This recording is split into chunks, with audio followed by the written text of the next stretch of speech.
Sa mga taong di po nakakalimot pong mag-subscribe, naniniwala po akong sila ay may natatanging busilak at may mabubuting kalooban. Saan man kayo naroon sa iba't ibang sulok ng mundo, sana kayo ay palaging malakas, malayas sakit araw-araw. Pagpalang umaga, tanghali o gabi sa inyo lahat.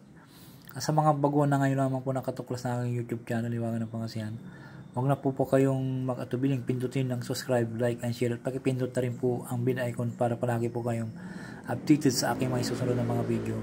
At pagkakulog ko po sa inyo lahat aking mga nalalaman na panggamot sa spiritual, physical na karamdaman at lahat ng mapanggamot na mga orasyon dito po lamang po sa Liwangan ng Pangasinan matutuklasan. Huwag po kayong magtubiling subscribe, like, and share at pakipindot na rin po follow ng aking Facebook page, Liwangan ng Pangasinan. Tatanungin ko po napakalaking utang na loob sa inyo lahat. At huwag po kayo makalimot pong tumulong sa mga hinihiga po sa hirap ng buhay. Ito ay napakalaking kayamanan sa langit sa pagtulong sa kapwa at hindi matutumbasan sino man. Kaya ang Diyos na po ang bahalang magagabay po sa inyong lahat. Bago ko po umpisan po ay shoutout muna kay Bike Tayo Commented, Sherlyn Ariola from Bicol, Ryan Abisti, John Expinadin, Arnold Bonifacio, Christy Jasmia Masia, Coldod TV, Arnold TV, Harry Sator Commented, Arnold Francisco, Dimor, Iumor, Iibor Commented, Pimi, Batala Commented, Silas, Leonor Moristeros Commented, Roy, Iana Commented, Lordan Buo, Luke Dumompins Commented, LG, Marie Sanglay Commented,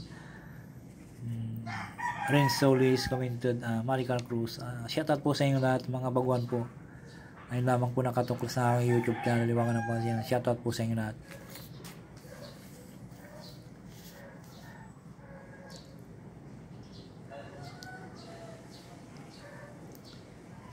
Ang ipagkakalog ko po sa inyo ngayon pong araw na to ay ang palangganang may lamang tubig. Po ang salitang ito. At bago po ang lahat, bago nyo po gawin po ay magdasal po ng sumasampalataya pagdating sa kapangyarihan sa lahat. At isunod po ang banggitin ng 3 beses ang orasyon at ihip po sa palangganang may tubig ng pakrus. At sabihin mo na ang gusto mong makita po.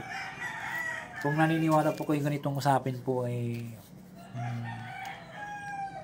huwag nyo naman pong subukan po na ayaw subukan. Ito po ay gagamitin po lamang kung kinakailangan po. Huwag nyo pong paglaruan po na aking mga binabagi mga orasyon dito. Halimbawa po kung wala po kong ginagawa, nakita nyo po ito, sinubok-subukan nyo po. Huwag nyo subukan. Ito po ay pwede po kayong kung dito po maghiling po na ay ipakakalob sa inyo kung talagang taos-puso po kayong manalangin sa Diyos ang kapangyarihan sa lahat at tiwala po sa inyong ginagawa. Ay ipakakalob po sa inyo ang orasyon ito na inyong makikita po sa pamamagitan ng tubig sa palanggana po.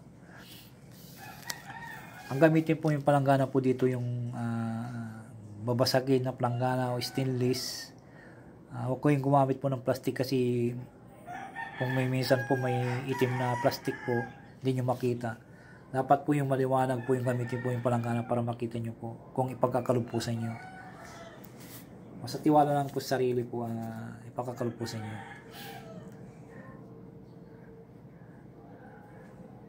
Ang pagdarasal po dito, halimbawa po pag nag-con po kayo ng orasyon po ay ang pamagat po ay ang palangganang may lamang tubig, ihipos ng ang salitang ito.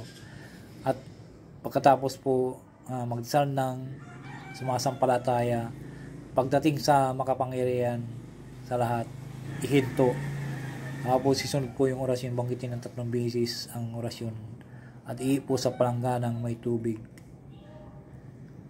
ng pakrus at sabihin mo ang gusto mong makita po.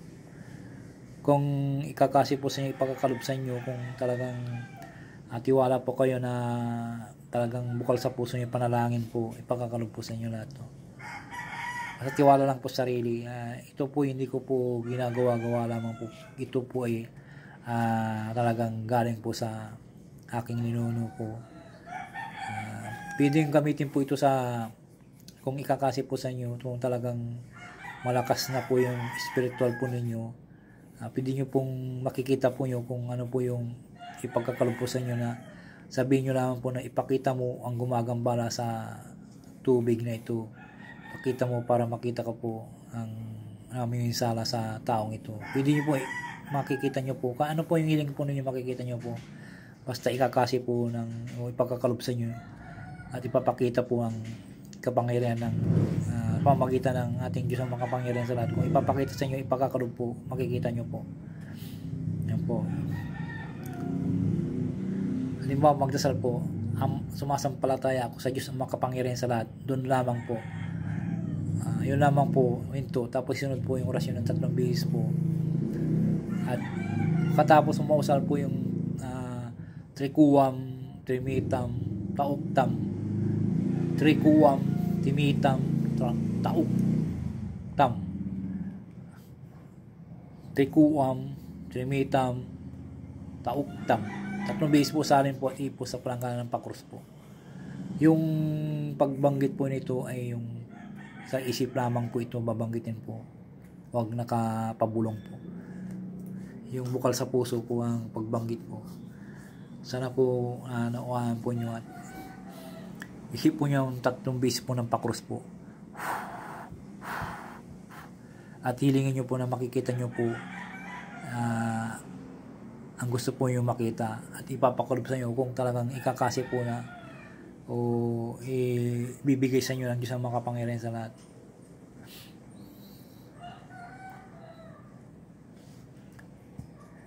Pwede nyo pong gamitin po ito sa kung halimbawa po nagtawas po kayo at medyo malabo yung nasa papel po. Ito po, kung gusto nyo po isualin po ninyo ito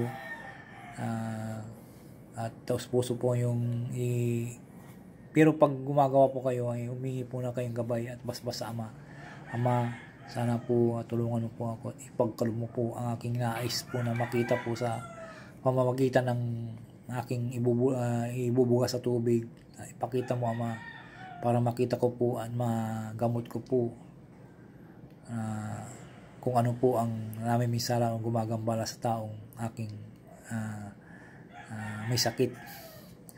Sana po ipagkalob niyo po, Ama. Maraming salamat po sa inyo, Ama. Yun lang pong sabihin niyo po. Basta taos pusong panalangin po, ipagkakalob sa inyo.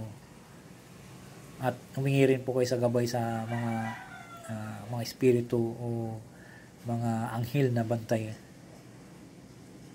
Maraming salamat po sa sana po maunawaan po yung aking ibig sabihin.